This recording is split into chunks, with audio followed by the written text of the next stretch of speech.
आप सबका अपने ही YouTube चैनल में बहुत बहुत स्वागत। तो आज हम लेकर आए हैं नवोदय। नवोदय में मैथमेटिक्स का चौथा चैप्टर वर्णखंड, फैक्टर्स, मल्टीपल्स, गुणज एवं उनके गुण देयर प्रॉपर्टी। चौथे चैप्टर का नाम है वर्णखंड, गुणज एवं उनके गुण, factors, multiples and their property. मतलब हम नवोदय का चाहे आकृति हो जिसे हम रीजनिंग बोलते हैं, चाहे हिंदी हो या गणित हो, वेरी इजी तरीके से प्रत्येक चैप्टर को हम शब्द बाई शब्द एनालिसिस करके पढ़ेंगे। आपकी नवोदय को इतनी सरल बना देंगे, ये हमारी जिम्मेदारी। आपको केवल हर टॉपिक क्रमबद्ध तरीका से मिलेगा। आप इस चैनल से जुड़ जाइए। आपको प्रत्येक टॉपिक और प्रत्येक सवाल, चाहे मैथ का हो, चाहे रीजनिंग की कोई आकृति हो या हिंदी का कोई अनुच्छेद हो, आपको प्रत्येक शब्द का ऐसा कोई भी वर्ड नहीं रहेगा जिसका हम विस्तार से एक्सप्लेन ना करें। तो चलते हैं हम चौथे चैप्टर को देखते हैं कितनी आसानी से पढ़ेंगे। तो चौथे चैप्टर की शुरुआत करते हैं फैक्टर्स। सबसे पहले हम फैक्टर्स को जानेंगे, होता क्या है। तो वर्णखंड एक शब्द आया है हमारे में, वर्णखंड में हम एक और बात बता दें। सबसे पहले हम उस शब्द का आगे आपको मतलब समझाएंगे। इसके बाद जो आपको डेफिनेशन है, जो आपको थ्योरी होती है प्रत्येक चैप्टर की समरी, जो थ्योरी है उसका प्रत्येक डेफिनेशन मिलेगा क्रमबद्ध तरीका से, उसका नोट्स भी मिलेगा, जो डेफिनेशन होती हैं। जो सवाल होगा, सवाल क्रमबद्ध एक के बाद एक लगाया जाएगा। वीडियो लेंथी हो सकता है, मतलब प्रत्येक चैप्टर 4-5 वीडियो में पूरा हो जाएगा। आप आसानी से बैठें, रफ लिए तो रफ लेकर बैठ जाएं। कहते हैं भैया मान ली जाती है तो हार हो जाती है, भैया जब ठान ली जाती तो जीत हो जाती है। इसी टॉपिक के साथ अपने अंदर जोश और जुनून होना चाहिए, तब किसी चीज को पढ़ने में मन लगता है। तो चलते हैं वर्णखंड की तरफ। वर्णखंड को बोलते हैं भैया फैक्टर्स। बात होती है कि हम वर्णखंड को कोई टॉपिक बड़ा नहीं होता है कि गणित और कोई सीखता, सीखना हमें है, सिखाना हमें है, सीखना तुम्हें है। जैसे वर्णखंड चले तो क्या होता है वर्णखंड, उसका नाम है गुणनखंड। जब गुणा को खंड वाई खंड तरीका से लिख दिया जाता है तो गुणनखंड बन जाता है। जैसे इधर हमने एग्जाम्पल के तौर पे लिख दिया 6। इस हमें 6 के गुणनखंड करना है तो गुणनखंड होंगे क्या। जैसे सबसे पहले किसी संख्या के गुणनखंड करना, मतलब इस 6 को ये देखना है इस 6 में किस किस संख्या का भाग चला जाएगा। मतलब इस 6 में किस किस संख्या का भाग चला जाएगा। सबसे पहले 1 का चला जाएगा, 2 का भी चला जाएगा, 3 का भी चला जाएगा, 6 का भी चला जाएगा। जब संख्या 6 में संख्या 1 का भाग, 2 का भाग, 3 का भाग, 6 का भाग जब पूरा पूरा चला जाएगा तो ये सब संख्याएं इस संख्या की क्या है, गुणनखंड। वर्णखंड की एक खास विशेषता होती है, जिस संख्या का गुणनखंड पूछा जाए या फैक्टर्स, एक हमेशा प्रत्येक संख्या का गुणनखंड होता है और संख्या स्वयं अपना एक खुद का गुणनखंड होता है। ये संख्या का गुण प्रॉपर्टी होती है, किसी संख्या का एक गुणनखंड होता है और स्वयं उस संख्या का गुणनखंड होता है। और बीच में जो संख्या है, आप जिस संख्या से वो संख्या पूरी पूरी विभाजित हो जाए वो संख्या के गुणनखंड कहलाते हैं। तो परिभाषा बनती है, किसी संख्या को पूरी पूरी विभाजित करने वाली संख्याएं उस संख्या का गुणनखंड कहलाती है। आगे हम शब्द का एनालिसिस करेंगे, इसके बाद आपको डेफिनेशन इस बोर्ड पर मिल जाएगी। आप उसको अपने जो फेयर बनाए फेयर में लिख लीजिएगा।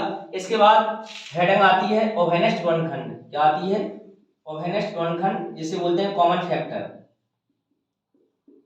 जैसे आप गुणनखंड का एक और एग्जांपल समझना चाहें, जैसे हमने कह दिया था, हमने 12 लिख दिया, 12 के गुणनखंड क्या क्या होंगे।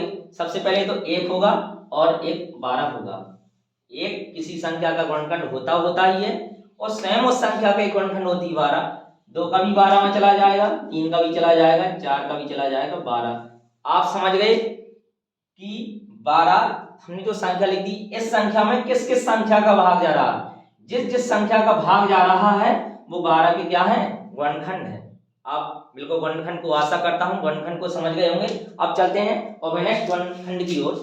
तो एक हम जाने की ओवेनेस्ट गुणनखंड को तो पढ़ लिया, एक दिमाग में बात चली कि ओवेनेस्ट गुणनखंड क्या है। उसका नाम है ओवेनेस्ट। मतलब ओभे का मतलब होता है, जैसे मेढक को आपने देखा जल में भी रहता है और थल में भी रहता है, जिससे उभयचर बोलते हैं। ये ओवेनेस्ट है। ये हम गुणनखंड में बात कर रहे हैं। ओवेनेस्ट मतलब दो संख्याएं या तीन संख्याएं दी रहेंगी, दो या दो से अधिक, उन दोनों संख्याओं में जो संख्या ओवेनेस्ट होगी उसको हम ओवेनेस्ट गुणनखंड कहेंगे। जैसे हमने सपोज दैट हमने गुणनखंड कर लिए, जैसे 6 और हमने इधर ले लिया 4, दो संख्याएं ले ली, हम 6 के जब गुणनखंड करेंगे तो क्या होगा, 2 गुणे 3, और 4 के करेंगे तो कितना आएगा, 2 गुणे 2। अब इन दोनों संख्याओं के गुणनखंड में संख्या तो कैसी है, कॉमन है, मतलब कॉमन है, मिल रही है दोनों में, जब कोई तो कॉमन ओवेनेस्ट गुणनखंड कितना है, 2। ओवेनेस्ट गुणनखंड का मतलब होता है यदि 2 या 2 से अधिक संख्याएं दी हैं, उन संख्याओं के गुणनखंडों में कोई ऐसा गुणनखंड है जो दोनों में मैच हो रहा है, मिल रहा है, उसको हम ओवेनेस्ट गुणनखंड कहते हैं। आगे हम डेफिनेशन बाय डेफिनेशन का मतलब समझेंगे, इसके बाद लिखेंगे। अब एक होता है अभाज्य गुणनखंड, सबसे ज्यादा पूछा जाने वाला शब्द होता है अभाज्य गुणनखंड। तो पूछा जाता है जैसे संख्या में कितने अभाज्य गुणनखंडों की संख्या है, या अभाज्य संख्याएं पूछी जाती हैं। आप पहले चैप्टर में संख्या पद्धति पढ़े भी हैं। अभाज्य संख्याएं, तो एक इसमें हेडिंग आती गुणनखंड में अभाज्य गुणनखंड, इंग्लिश में बोलते हैं प्राइम फैक्टर।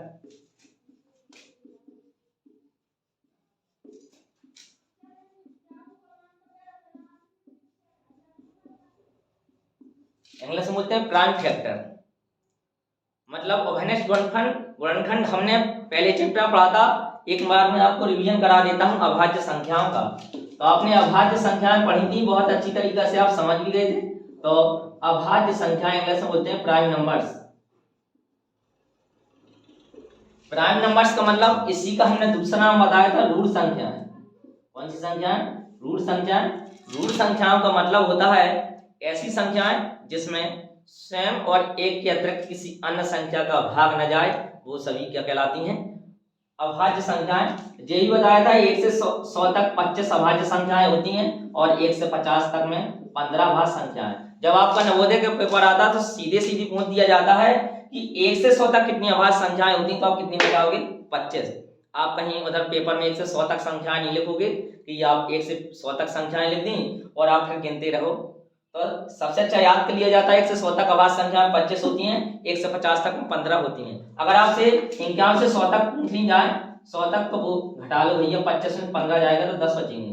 तो अभाज्य संख्या आप परिभाषा समझी, ऐसी संख्याएं जिसमें स्वयं और एक के अतिरिक्त किसी अन्य संख्या का भाग न जाए, अभाज्य संख्याएं कहलाती हैं। जैसे भैया सबसे छोटी अभाज्य संख्या होती है 2, 2 के बाद 3, 5, 7, 11, 13, इस प्रकार से डॉट डॉट आगे होती हैं। अगर पूछा जाए सबसे छोटी अभाज्य संख्या तो 2 होती है, सबसे छोटी सम अभाज्य संख्या तो 2, और सबसे छोटी विषम अभाज्य संख्या तो कितनी होती है, 3।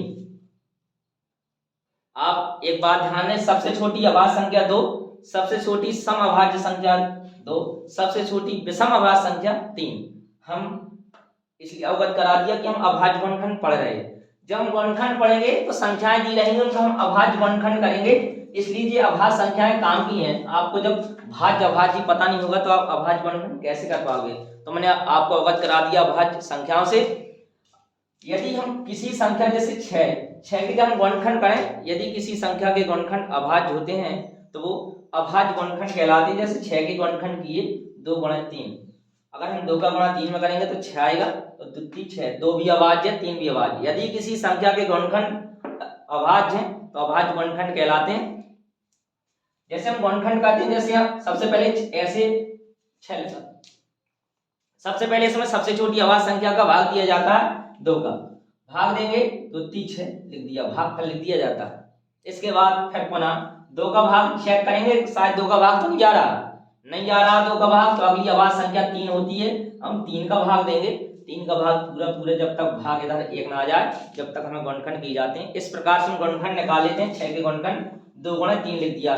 इसी प्रकार यदि किसी अन्य संख्या का गुणनखंड निकालना है, क्योंकि इस पूरे चैप्टर में सिर्फ गुणनखंड गुणज की चर्चा की गई है, और प्रत्येक जब हमारी इस मैथमेटिक्स 25 नंबर की आती है तो प्रत्येक चैप्टर से 2 नंबर का 1-2 नंबर का पूछा जाता है, किसकी ज्यादा प्रोबेबिलिटी बनती है।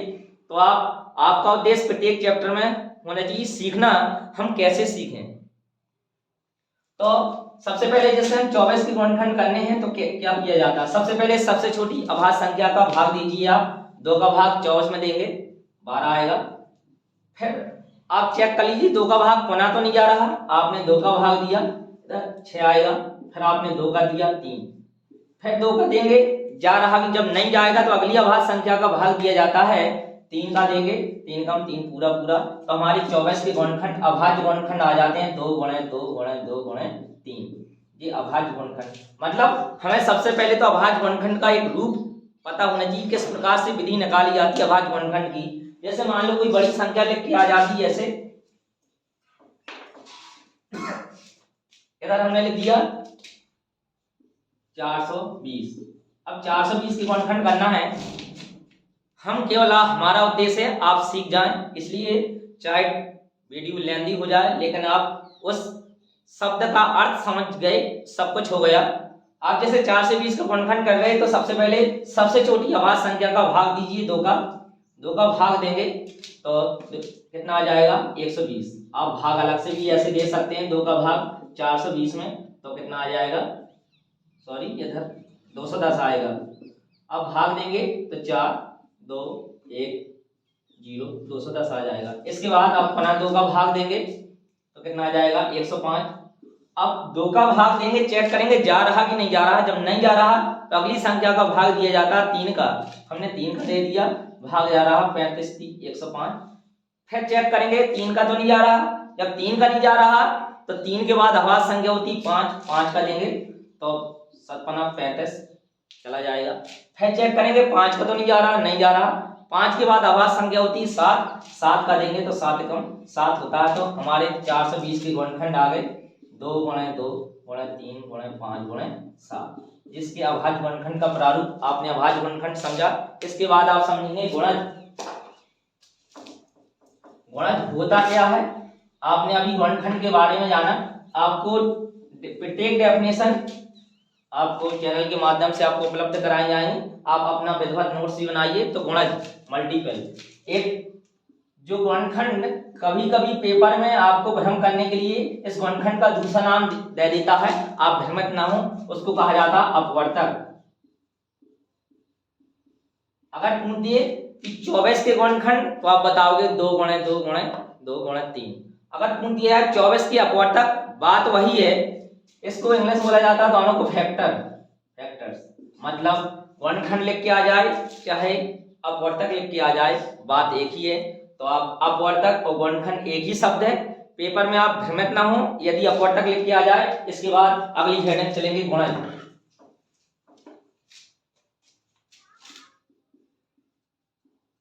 गुणज का दूसरा नाम होता है अपवर्त, इसको बोला जाता है मल्टीपल।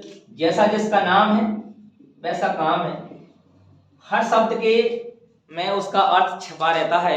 जैसे हमने गुणज पेपर में जैसे लिख के आ जाएगा 5 के गुणज 2 के गुणज, किसी भी संख्या का XYZ गुणज हो और इसी का नाम अपवर्त दे देगा, जैसे कह दिया 2 के अपवर्त या 3 के अपवर्त, या मल्टीपल्स इंग्लिश में बोलते हैं। जैसे मल्टीपल मीन्स होता है गुणा। आप समझिए हमें गुणज कैसे निकालना है, इसी शब्द में छपा है इधर गुणा। अब गुणज का अर्थ समझिए, गुण मीन्स गुणा, ज मीन्स जन्म देने वाला। अब समझ गए, जो गुणा से जन्मा है उससे गुणज बोलते हैं। क्या बोलते हैं? गुणज। जो गुणा से जन्मा है उससे गुणज बोलते हैं। अब गुणा से कैसे जन्मा है? गुणज। अब आप सोच रहे होंगे, और एक बात आपसे बता दूं, यदि आप चैनल पर देख रहे हैं, यदि आप समझ पा रहे हैं या किसी शब्द में आपको डाउट हो रहा तो आप कमेंट बॉक्स में डाउट डाल दीजिएगा। अच्छा वीडियो लगा तो आप कमेंट बॉक्स में डालिए अच्छा लगा।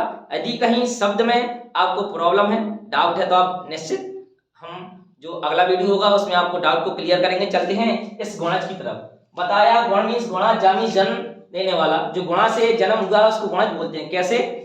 जैसे हमें निकालना है थोड़ी देर के लिए 2 के गुणज, इसके निकालना है 2 के गुणज। गुणज का मतलब होता है यदि किसी संख्या में किसी संख्या का गुणा कर दें तो जो प्राप्त संख्या होती है वो संख्या का गुणज कहलाती है। जैसे हमने 5 में गुणा 2 का कर दिया तो 5 में कितना होता है? 10। कितना होता है? 10। अब जो 10 क्या है, इस 5 का क्या है? गुणज। तो परिभाषा क्या बनी? किसी संख्या में किसी अन्य संख्या का गुणा करने पर प्राप्त संख्या, इसका क्या कहलाती है? गुणज। अब जो गुणज की परिभाषा क्या है, हमने बोला 2 के गुणज। 2 में 1 का गुणा करो, 2 में 2 का गुणा करो, 2 में 3 का गुणा करो, 2 में 4 का गुणा करें 2 4 6 8 10 डॉट डॉट, मतलब सीधा है। आप पहाड़े पढ़ते हैं टेबल्स, हमने 2 के गुणज पूछा, 2 एकम 2, 2 दूनी 4, 2 तीन 6, 2 चौक 8, 2 पंच 10। इस प्रकार से एक किसी भी संख्या के अनंत गुणज होते हैं, इनफाइनाइट, आप गिन नहीं सकते। आपकी पीढ़ी भी गुजर जाए तो आप किसी भी संख्या के गुणज गिन नहीं सकते, क्योंकि अनंत होते हैं। आप जितनी भी आगे बढ़ते जाओ गुणज हैं, जैसे हमने 5 के गुणज लिखे मल्टीपल, तो 5 10 15 25 20 25 30 35 40 डॉट डॉट करके इस प्रकार से। तो मतलब किसी संख्या का जो प्रथम गुणज होता है वही संख्या होती है, और किसी भी संख्या के गुणज की संख्या कितनी होती है? अनंत। जी हमने जाना गुणज का दूसरा नाम क्या था? अपवर्त। अब समझेंगे आप ओवेनेस्ट अपवर्त क्या होता है। ओवेनेस्ट अपवर्त तो आप जो गुणज की परिभाषा क्या बनी? किसी संख्या से पूरी विभाजित होने वाली संख्याएं उस संख्या का क्या कहलाती है? गुणज। जैसे हमने 5 के गुणज लिखे थे 5 10 15 20 25 30 डॉट डॉट इस प्रकार। अब ये बता 5 के हम जब गुणज लिखे हैं, ऐसी 5 का भाग प्रत्येक संख्या में चला जाएगा कि नहीं चला जाएगा? बिल्कुल चला जाएगा। 5 का भाग आप 5 में देंगे तो 1 आएगा, 5 का भाग आप 10 में देंगे तो 2 आएगा, 5 का भाग 15 में देंगे तो 3 आएगा। मतलब इस 5 का भाग प्रत्येक संख्या में चला जाएगा। तो परिभाषा बनती है, परिभाषा आप उदाहरण से समझिए, बहुत इजी हो जाती है। आप रटेंगे तो कुछ नहीं होगा, आप शब्द से समझिए, परिभाषा उसी से बन जाती है। किसी जो गुणज होती है, किसी संख्या को पूरी विभाजित करने वाली संख्या, उन संख्याओं का क्या कहलाती है? गुणज। अब समझे जो किसी संख्या की गुणज क्या है? जैसे हमने 5 की गुणज लिख दिया 5 10 15 20 25 30 इस प्रकार से। अब ये 5 के गुणज है ना, इन गुणज में 5 का भाग जा रहा है नहीं जा रहा? बिल्कुल जा रहा। ठीक, इसके बाद ओवेनेस्ट अपवर्त, कॉमन मल्टीपल्स। गुणज बोले या अपवर्त बोले, बात एक ही है, पेपर में दोनों शब्द यूज करता है। सीधे बोले सीएम, कॉमन मल्टीपल्स कहा जाता है। जैसे हम 5 के थोड़ी देर के लिए गुणज लिखे तो 5 के गुणज क्या होते हैं? 5 10 15 20 25 डॉट डॉट इस प्रकार से। हम 2 के गुणज लिखें तो 2 के गुणज क्या होते हैं? 2 4 6 8 10, मतलब पहाड़ा लिख रहे, सरल एकदम, आप लिख सकते हो। 5 के गुणज जो 2 के गुणज में कुछ कॉमन आपको दिख रहा, मतलब जो दोनों में मिल रहा हो, इसमें भी 10 है, इसमें भी 10 है, दोनों में जो कॉमन हो रहा है। जब हम 2 संख्याओं के गुणज लिखें, उन दोनों संख्याओं के गुणज में जो संख्या कॉमन होती है वो क्या कहलाता है? ओवेनेस्ट गुणज। आपने ये समझा गुणनखंड और गुणज के बारे में। अब आप इनकी परिभाषाएं इसी आपको बोर्ड पर मिलेगा, विधिवत नोट्स आप बनाइए। तो रुका दे, जैसे हमने अभी आपको बोर्ड पर गुणनखंड, ओवेनेस्ट गुणनखंड और अभाज्य गुणनखंड की परिभाषाएं लिख दी, मैं समझा देता हूं पुनः। इसके बाद हम गुणज की परिभाषा, आप अपना विधिवत नोट्स बनाइए। कहते हैं भैया मंजिल उन्हीं को मिलती है जिनके सपनों में जान होती है, पंखों से कुछ नहीं होता है, हौसलों में उड़ान होती है। आप अपना हौसला उपजाई रखिए भैया, नवोदय का पेपर कोई इतना वो बड़ा टफ नहीं आता है। आप हमारे साथ जुड़े रहिए और एक में एक आप प्रत्येक चैप्टर की कई विधियों से प्रत्येक सवाल को जानेंगे। जैसे हम गुणनखंड, किसी संख्या को पूर्णतः विभाजित करने वाली संख्याएं, उस किसी संख्या को पूर्णतः विभाजित करने वाली संख्याएं उस संख्या का क्या कहलाती है? गुणनखंड कहलाती है। जैसे 6 के गुणनखंड 1 2 3 और 6 है। हमने विधिवत आप नोट्स बना सकते हैं इस प्रकार, आपको लाभ रहे इस प्रकार से मैंने बोर्ड में लिख दिया। प्रत्येक परिभाषा को समझाऊंगा, विधिवत बोर्ड में लिखूंगा ताकि आप लिख सकें। ओवेनेस्ट गुणनखंड उस संख्या को कहते हैं, कहा जाता है, जो दी गई 2 या 2 से अधिक संख्याओं में प्रत्येक का क्या हो? गुणनखंड हो। जैसे हमने 6 के गुणनखंड 2 गुणा 3, 14 के 2 गुणा 7, तो दोनों में कॉमन क्या हो रहा? 2, तो ओवेनेस्ट गुणनखंड क्या हो जाएगा? 2। इसके बाद अभाज्य गुणनखंड, यदि किसी संख्या के गुणनखंड यदि अभाज्य हो तो उन्हें क्या कहा जाता है? अभाज्य गुणनखंड। जैसे हमने 18 के अभाज्य गुणनखंड करना है, जैसे हमने अभी भाग विधि से आपको बताया था, तो 2 गुणा 3 गुणा 3, ये गुणनखंड होगा। इसके बाद हम गुणज की परिभाषाएं लिखेंगे। आप गुणज की परिभाषा विधिवत अपने फेयर नोट में लिखिए। अब आप गुणज की परिभाषा, जिसे हम अपवर्ड बोलते हैं, इंग्लिश में मल्टीपल बोलते हैं, इसकी परिभाषा किसी संख्या से पूरी विभाजित होने वाली संख्याएं उस संख्या किसके कहलाती है? गुणज। जैसे 5 की गुणज 5, 10, 15, 20, 25, मतलब 5 का पहाड़ा। अब आप ये बताओ 5 का भाग प्रत्येक संख्या में जा रहा है नहीं जा रहा? मतलब किसी संख्या के हम गुणज निकालें तो गुणज में उस संख्या का भाग पूरा चला जाता है। अभिनिष्ट गुणज, जिसे हम अभिनिष्ट अपवर्त भी कहें। कोई संख्या 2 या 2 से अधिक संख्याओं का अभिनिष्ट अपवर्त कहलाती है यदि वह प्रत्येक संख्या का क्या हो? अपवर्त, मतलब गुणज। जैसे हमने 2 के गुणज लिख दिया, 2 का पहाड़ा 2, 4, 6, 8, 10, 12 डॉट डॉट। 5 के गुणज 5, 10, 15, 20, 25, अब डॉट डॉट। इस प्रकार आप दोनों संख्या में आप ये बताओ, दोनों संख्या में कॉमन क्या हो रहा? 10 हो रहा। तो दोनों संख्या में 10 कॉमन हो रहा, तो वो क्या है? अभिनिष्ट गुणज। अब आप जो हम बताए थे कि प्रत्येक संख्या स्वयं का गुणज होती है, तो इन्हें आप बिंदु तौर पे स्टार बना के इन्हें इसमें लिख लीजिएगा। मैं आप प्रत्येक जो पॉइंट बताऊंगा मेमोरी टिप्स, उसका नाम मेमोरी टिप्स। आप मेमोरी टिप्स को अपने मेमोरी में बसाइए, आपका सवाल कभी गलत नहीं हो सकता। वो मतलब पूरे चैप्टर का सार होता है, शॉर्टकट में कहा जाए।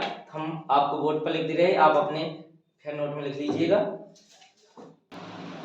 ये रहे आपके सामने मेमोरी टिप्स 8, मतलब गुणज और गुणनखंड में जो मेमोरी टिप्स, मतलब जो आपको एकदम दिमाग में मेमोरी में बसा रखने हैं। क्योंकि नवोदय के पेपर में जो क्वेश्चन बनते हैं इन्हीं से बनते हैं। कुछ सवाल तो आते हैं, साथ में कुछ आपके तर्क देखा जाता है कि कितना तर्क है। सबसे पहले एक प्रत्येक संख्या का गुणनखंड होती है, बिल्कुल बात सही है। जैसे हमने इधर आपको एग्जाम्पल में बताया था 6 के गुणनखंड, तो मतलब 6 में किसका भाग जा रहा? तो 6 में 1 का भी भाग जा रहा, 2 का भी जा रहा, 3 का भी जा रहा, 6 का भी जा रहा। मतलब 6 के गुणनखंड 6 में किस संख्या का भाग जा रहा? तो 1 का प्रत्येक संख्या में जाता है। मतलब एक प्रत्येक संख्या कैसे होती है? गुणनखंड 1। दूसरी बात, प्रत्येक संख्या स्वयं का गुणनखंड होती है। तो अब ये बताओ 6 में 6 का भाग जाएगा कि नहीं जाएगा? बिल्कुल जाएगा एक बार। मतलब कोई भी संख्या स्वयं का गुणनखंड होती है। जैसे 6 के गुणनखंड में 1 भी गुणनखंड है, 2 है, 3 है, 6 भी है, मतलब 6। अगर हम 8 के गुणनखंड कहें तो 8 के गुणनखंड 1, 2, 4, 8, मतलब 8 का गुणनखंड 8 स्वयं है। तो वही कह रहा प्रत्येक संख्या स्वयं का एक फैक्टर होती है, गुणनखंड होती है। आगे किसी संख्या का गुणनखंड या तो संख्या से कम या तो क्या होते हैं? बराबर होता है। अब आप दिमाग में सोचने वाली बात है, लिखा है किसी भी संख्या के जो गुणनखंड होते हैं या तो उस संख्या से कम या तो कैसे होती है? बराबर। आप जैसे देखिए इधर हमने 6 के गुणनखंड किए तो कितना होगा? 1, 2, 3, 6। अब 6 के गुणनखंड कितने? 1, 2, 3, 6। मतलब इस संख्या 6 के कितने गुणनखंड हैं? गुणनखंडों की संख्या कितनी है? 4। इस 4 गुणनखंडों की संख्या हम कह रहे हैं, क्या कह रहे हैं? गुणनखंडों की संख्या, नंबर ऑफ फैक्टर। इस संख्या 6 के गुणनखंडों की संख्या कितनी है? 4। हम कहें कि 2 के गुणनखंडों की संख्या, 2 के गुणनखंड क्या होंगे? 1 होगा और 2 होगा, 3 तो होगा नहीं। अब आप इसमें गुणनखंडों की संख्या कितनी है? 2। अब आप ये देखिए इधर लिखा है प्रत्येक संख्या के गुणनखंडों की किसी संख्या का गुणनखंड या तो संख्या से कम या तो बराबर होता। देखना इस संख्या 2 के गुणनखंडों की संख्या इधर कितनी है? 2, इधर कितनी है? 4। वही कह रहा। अब बताओ जो संख्या 6 इधर गुणनखंडों की संख्या 4 कम है कि नहीं है? बिल्कुल कम है। इधर संख्या 2 लिखी है, गुणनखंडों की संख्या कितनी है? 2, बराबर है कि नहीं है? अब आपको ऐसी कोई संख्या नहीं मिलेगी कि किसी संख्या के मान से गुणनखंडों की संख्या बड़ी हो जाए। तो हमेशा प्रत्येक संख्या के जो गुणनखंड होते हैं, गुणनखंडों की संख्या या तो उसके बराबर संख्या के या तो उससे कम होती है। आगे ये विकल्प में पूछा जाता है कम, बराबर, बराबर, अधिक, इस प्रकार से ऑप्शन दिया रहेगा। आगे प्रत्येक संख्या के गुणनखंडों की संख्या निश्चित होती है। जैसे हम अभी बताते जा रहे संख्या 6, इसकी एकदम फिक्स है कि 1, 2, 3, 6 गुणनखंड फिक्स है।